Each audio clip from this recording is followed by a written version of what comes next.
শিলিগুড়িতে অপরাধমূলক কাজের উদ্দেশ্যে জড়ো হওয়া 5 দুষ্কৃতী গ্রেপ্তার। অপরাধমূলক কাজের উদ্দেশ্যে জড়ো হওয়া 5 দুষ্কৃতীকে গ্রেপ্তার করল প্রধাননগর থানার পুলিশ।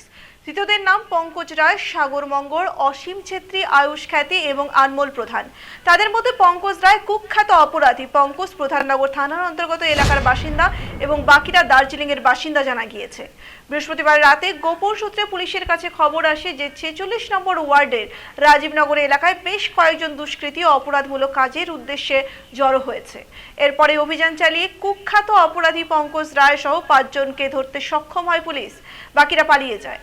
ধৃতদের কাছ থেকে উদ্ধার হয়েছে ডাকাতির কাজে ব্যবহারের বিভিন্ন সামগ্রী। পুলিশ সূত্রে খবর, ধৃত পঙ্কজ রায় এর আগে মাদক কারবারে গ্রেপ্তার হয়েছিল এবং বেশ কিছুদিন সংশোধনাগারে ছিল। সংশোধনাগার থেকে বেরিয়ে ফের দুষ্কৃতী কার্যকলাপ শুরু করে সে।